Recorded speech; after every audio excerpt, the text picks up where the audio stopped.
Welcome to Perspectives with Asima Silva. Last week I covered the Palestinian Gaza issue. It was our 100th episode and was an honor, especially in the current climate, to cover such a serious and important topic. Today I have my cousin who I talked about in the last episode, who was in Gaza on the ground at Nasser Hospital, Dr. Aziz-Ur Rahman. He's a board certified physician, and he is joining us today over Zoom, and he has made it safely back from Gaza. And it's only been a few days, so I wanted to get him on and have his memories and his reflection and his experience shared with you as well as myself. And this is one of those times where, as you noticed last time on the last episode, it was very difficult for me to do such a topic, especially when it comes to children. This, again, may be a very difficult topic, but at the same time, it's a topic that we all must endure to understand the intensity and the gravity of the situation. So, Aziz, thank you so much for joining us today. I know you've only come back and it's only been a few days. I hope you're rested. And the only thing I can ask is, first of all, introduce yourself. But then, my first question to you, and you can start off with this, is how did you decide that you were going to take yourself, leaving your family, friends back at home, and putting yourself in such a situation where you're sacrificing your safety, your convenience, possibly your health, and your security to go and volunteer in one of the hottest war zones in the world at the moment? Well, first of all, thank you, Asima. I'm honored to be on your show, and thank you for giving me this opportunity because coming back from Gaza, it's really about getting the message out there, and the more opportunities I have to speak to, humanity, speak to America, speak to whoever, we want to get these words out. So I appreciate that. Again, my name is Aziz Rahman, and I am an interventional and diagnostic radiologist. That specialty, it requires a lot of infrastructure and technology. So when I applied for this volunteer position, volunteer opportunity in Gaza, I was a little bit nervous because I wasn't sure what would be available. I had applied maybe about 2 months ago, and I had reached out to one of the interventional radiologists in Gaza. There's only two for a population of 2 million. Out of context, Chicago probably has about 100 interventional radiologists. So, I mean, two for a population of 2 million is just absolutely, not enough. So when I reached out to the local interventional radiologists, they were very excited. We were planning on doing some cancer treatments at European General Hospital, as well as some uterine fibroids for females, and then pediatric arteriovenous malformation. So these are pretty advanced therapies that are not offered on a routine basis in Gaza. So going there, I was very excited to people who are not getting proper care. However, unfortunately, 2 weeks before we were to go there, Israel basically destroyed European General Hospital, and that plan, fell through the cracks. So there's only one functioning hospital in Gaza at this point, and it's Nasser Hospital. So at this point, I had the opportunity of pulling out or continuing, this journey to Gaza, and at the end of the day, I just had to continue, and I would figure out what I would do when I was there, and that we could talk about that a little bit later about the actual medicals, interventions that we were able to do, and but just to answer your other question, I think all of us since October 7th have had a lot of pain in our hearts about how we can help the people of Gaza and Palestine specifically.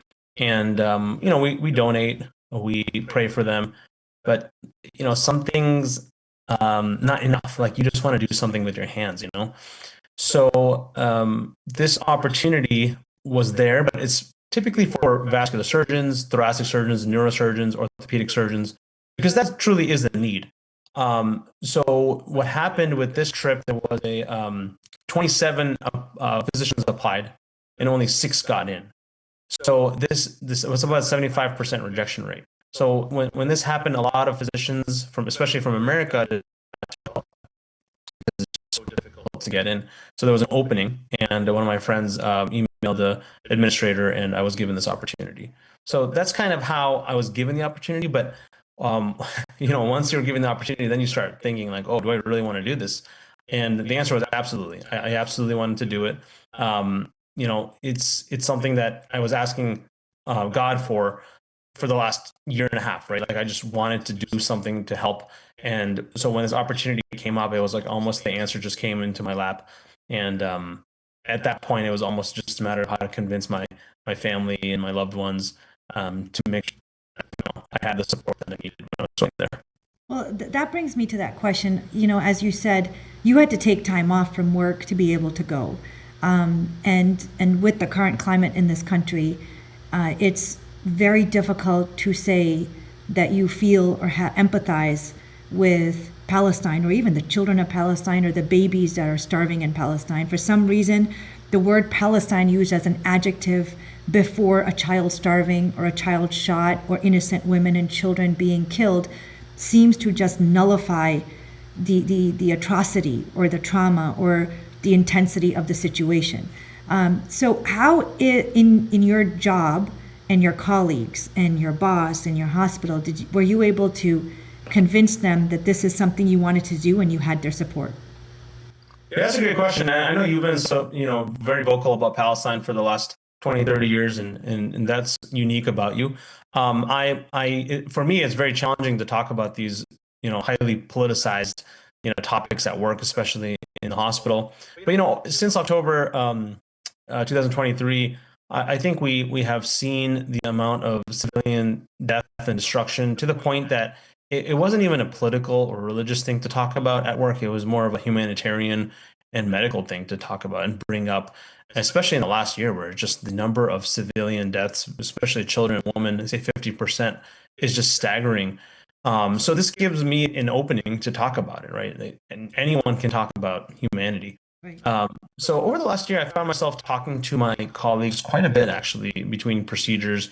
Like, hey, do you know what's going on over there? A lot of people, unfortunately, don't because the media doesn't really push these narratives to show us what's actually going on the other side of the world, right? They just focus on domestic issues and whatever foreign policy that they want to push. So, I found myself talking about Gaza specifically and Palestine more and more often.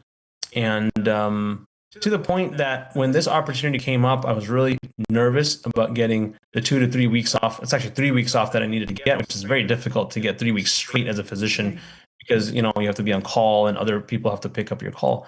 So I called one of my trusted colleagues and mentors, actually. I consider him a mentor. And I made a call to him and I said, hey, I have something that came up and this means a lot to me. And I told him what it was, and he was so supportive. He's like, just consider the time off. I won't tell anyone. Just keep this between us.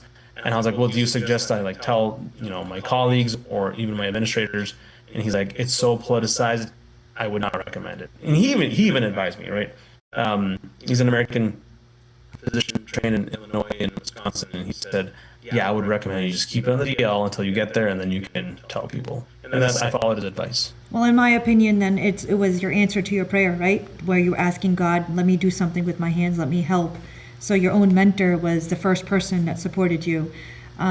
That's a great story, to be honest, in terms of faith and your prayer.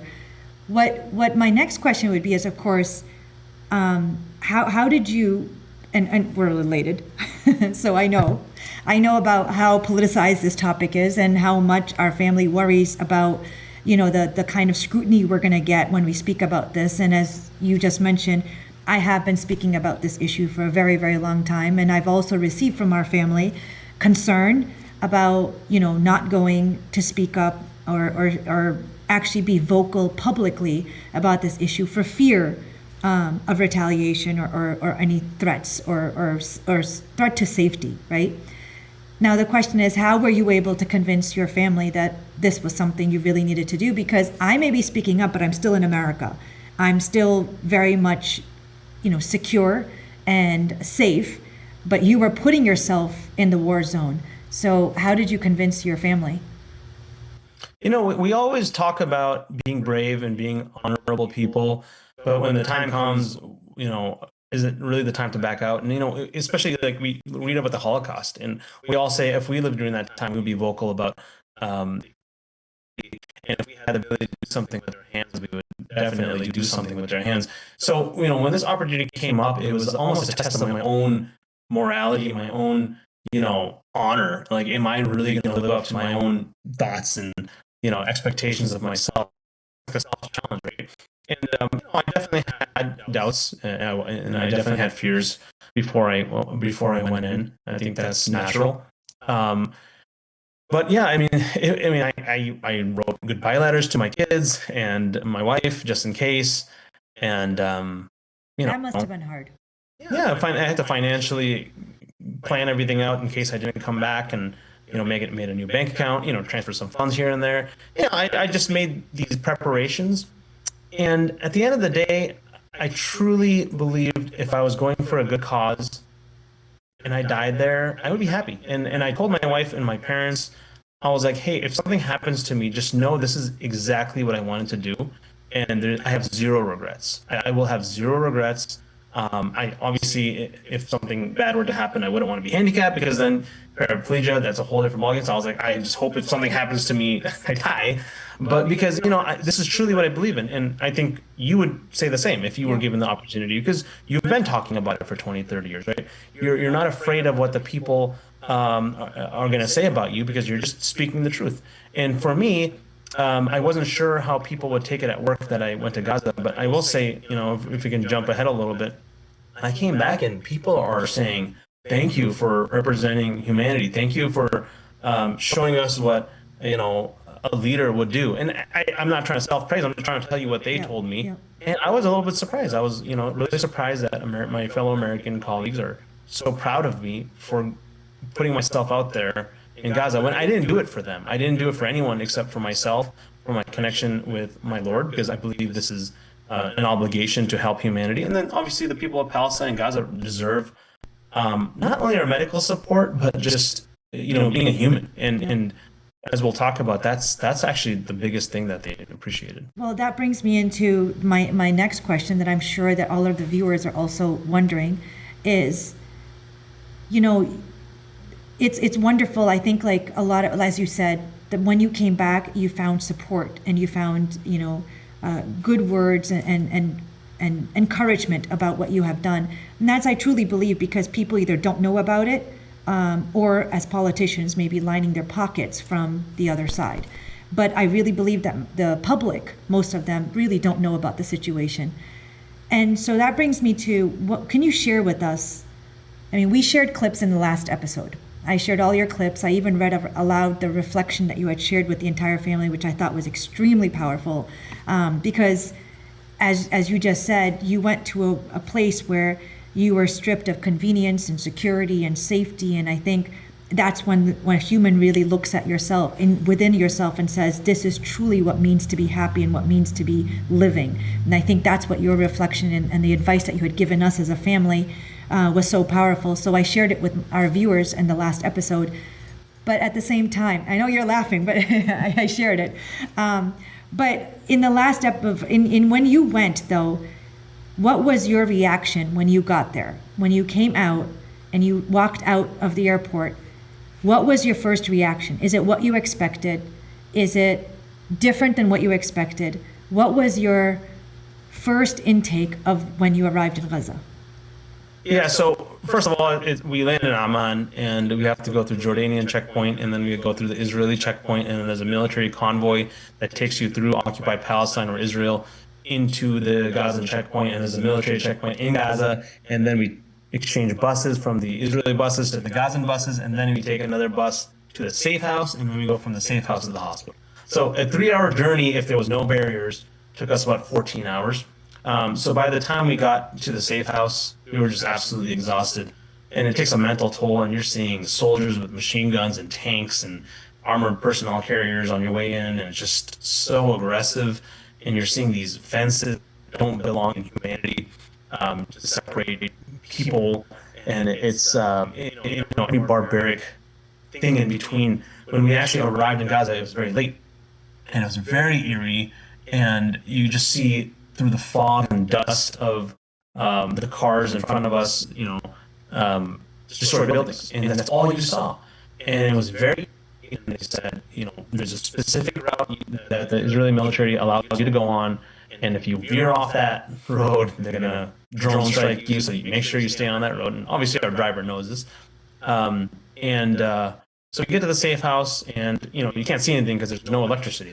There's people living in tents. So at sunrise, you just look outside the window, and it's just tense. And 1/3 of Gaza lives in Mawasi refugee camp, which is just tense.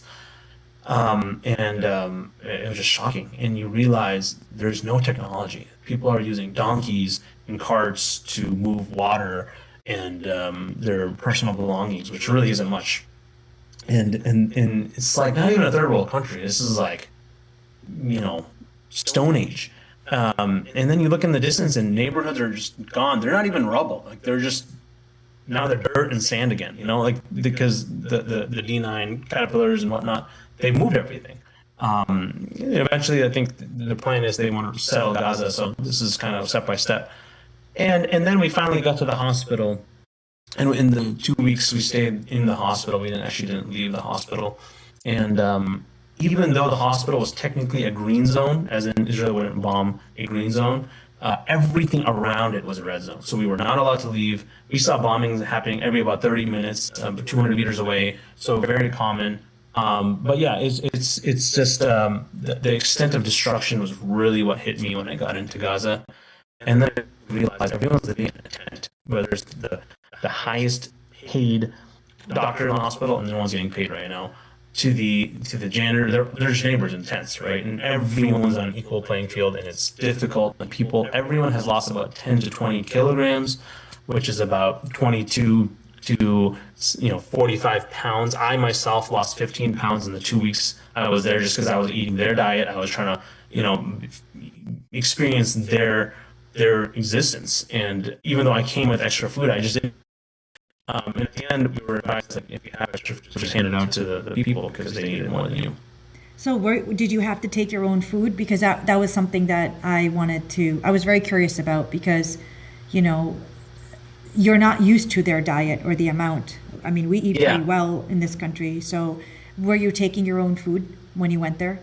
We were advised to bring so I brought some camping foods where you just add some boiling water. But I did not eat any of that because I realized I'm only there for 2 weeks. These guys don't have an ending. So if I can just live for 2 weeks on their diet, which is very minimal, then I can help other people out by giving my food to other people, right? So I brought chocolates, I bought snacks, I bought camping meals, and thank God I was able to withhold myself. And at the end of the 2 weeks, I gave it all out, and it was the most gratifying thing ever. We gave candy out, and it's just hordes of kids just want candy. Like, they haven't had candy in 3 months. People haven't had meat for 3 months. People haven't had fruits for 3 months. The only vegetables that they have are domestically grown is eggplant, tomatoes, and green pepper. And then as for food, all they have is chickpeas, which they make hummus, and they make a coffee out of chickpeas. Very creative. And then and grains, which they make like pita bread. So my diet for on a daily basis was about 2 pita breads with some hummus that they would make. Can you walk us through like a day? Give us an example of what your day was like. So you would think you go to the hospital, you wake up 7, 8, and you kind of do your surgeries, you do your procedures, and then at the end of the day you kind of just relax. But what ends up happening is there's a thing called an MCI, a mass casualty incident, almost on the. And this is basically an incident where so many people have been injured that they expect almost every physician or nurse to come down to the emergency department to help out. And essentially, when we got to the hospital, this happened, and this happened every day. And it was disgusting, and it was unnatural, and it was really hard to rationalize. But, you go to the ER, and they just want all hands on deck. There's 30 people coming in dead on arrival. There's 30 people coming in with headshots. There's 30 people coming in with C-spine shots or quadriplegics. Then there's shots to the chest and heart. And so you're putting in chest tubes and heart drains, and you're just trying to figure out like who's next. And then you realize there's kids and there's women and there's pregnant women and there's men and everything in between, the elderly, and you're just trying to step between patients, and that's the start of your day. You know, sometimes we would roll out of bed and to the alarm, and we would just rush down to the ER because of these mass casualty incidents. And so even though we had a plan and how we would work, it didn't really work out that way because we were just trying to help the locals, you know, deal with these MCIs, these mass casualty incidents, and it happened about 5 days straight. So it takes a huge mental toll. Like, you know, they lasted about 3 or 4 hours because people just keep strolling in, whether they're dead or alive, or their families dragging them in, brain matter coming out, and there's guts coming in. It's everything. Like, we physicians are not used to seeing this. We're not war physicians. You know, we're not war surgeons. And this is a civilian hospital, right? So to see all that really takes a mental toll, and by the end of the day, you're just, you know, exhausted. But it's not about us. So at the end of the day, we would try to do medical student lectures. We would try to do resident lectures, which they loved. And I was so shocked to see that in the context of a genocide, these guys are so perseverant that they still want their education. That means so much to them. And I think it just distracts them from what's going on outside. And then we would try to just talk to the locals. I would oftentimes go to the emergency department and just hang out with the 10 ER doctors that's there in their call room. They would all sit down on mattress and share stories, and I would just, you know, get to know them. And over the 2 weeks I was there, that's the one thing that really stood out to me and them, because they realize I'm just not a doctor just to take care of patients. I actually want to know their stories. And everyone's in the same playing field. Like, everyone has the same problems. Their wives don't produce breast milk because there's no food for the moms, and then the babies can't feed because there's no breast milk and there's no formula to find. So they're all struggling in these basic commodities that every human should have. And then they themselves have no food. So one of the ER nurses was telling me he uses D5 dextrose in the ER just to give himself some energy during the day so he can keep practicing and keep helping his Gazans, you know. It's stories that we can't even imagine are the routine there.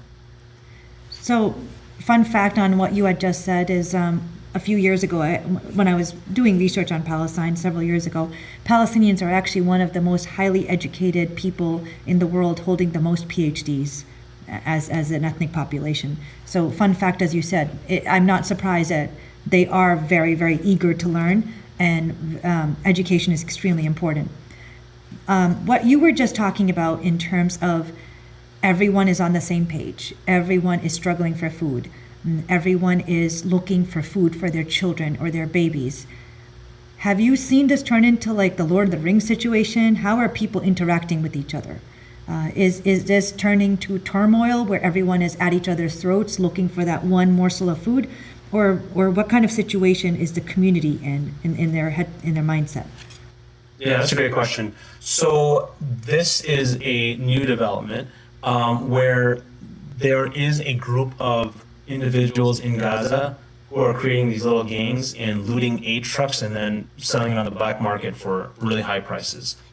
But I will say the majority of Gazans are one community. They are willing to die together and not fall into these kinds of traps, which is selfish, which is obviously illegal, which is against humanity and against religion and against spirituality. And they're willing to sacrifice anything they have for their neighbors. And to the point, they invited me to eat with them. Like, I felt so guilty that they would offer their food to me, which, again, I'm out of here in 2 weeks, so I will eat whatever I want when I go home, right? So they're so giving. And you can tell, you know, people with spirituality they know they're just struggling, but they're going to keep struggling. And I didn't encounter any of these gang members because they're very dangerous people. They actually are the only ones in Gaza who can walk freely with guns. And it makes you wonder, how is that possible, right? It's because they're backed by the IDF. And they're intentionally creating this turmoil, like you mentioned, to allow these gangs to get stronger, steal, and create more problems for the community. So, for example, if there was no gangs, formula would cost, you know, it would be expensive, $20 US, let's just say, for a bottle. Right now, it costs about 75 because these gangs loot the trucks and then they sell it at really high prices. And it's just like a complete genocidal plan, and it's perfectly done. And they're using the local Gazan population to do the dirty work. And you might ask, who are these people? These people, I asked about that. These people are basically ex-convicts who were in jail before the war, and now they're out. And so obviously they hate the people who put them in jail, so they're willing to work with, the people committing the genocide to they have a common enemy, so to speak, Right. if you understand what I'm saying. Right. Now, for this show, and I do want to continue on to a next show because I have not even started asking questions about your visit, but we have a minute before I start wrapping up. Do you want to, in 1 minute, would you share with us maybe an incident? I know, like, you shared a picture from your window where you saw a bomb dropped, and I did not share that particular photo with the audience last week because I thought it might be a little bit too traumatic. But can you just share with us in the last minute how you felt hearing those bombs, especially as you are maybe trying to relax, going to sleep, trying to pray, meditate, gather your thoughts before you have to restart your day again? Yeah, it's July 4th weekend, and yesterday there was some fireworks, and I just kept thinking bombs. And so it has affected me in a way I wasn't expecting it to. It's sad because when I first got there, every single time I heard a bomb, I would tell the locals, does that mean someone died, or is they're just bombing buildings? But then I came to realize that means they are bombing a neighborhood or a home, and multiple people are dead. And you hear it every 30 minutes. And some bombs are small, but some bombs are just insanely massive. It percusses your eardrums. It moves the doors. It moves the windows. And yeah, I mean, sunrise, sunset, middle of the night. Woke up in the middle of the night a couple times because of these bombs. I found myself just muttering like what we call the zikr, or just utterances of prayer to the Lord. And that's how I managed it. Every single time I heard a bomb, I would say something, a prayer under my breath, because I just can't imagine the people on the receiving end of that bomb. Well, I'm going to continue this conversation. Let me wrap up this particular show. I hope you realize that this is a very important topic, very hard topic, very serious topic, maybe even very sensitive topic for you, but at the same time, a topic that must be listened to, understood, and maybe even talked about with your neighbors and colleagues. Thank you again for joining on this episode, especially on Perspectives with Asima Silva.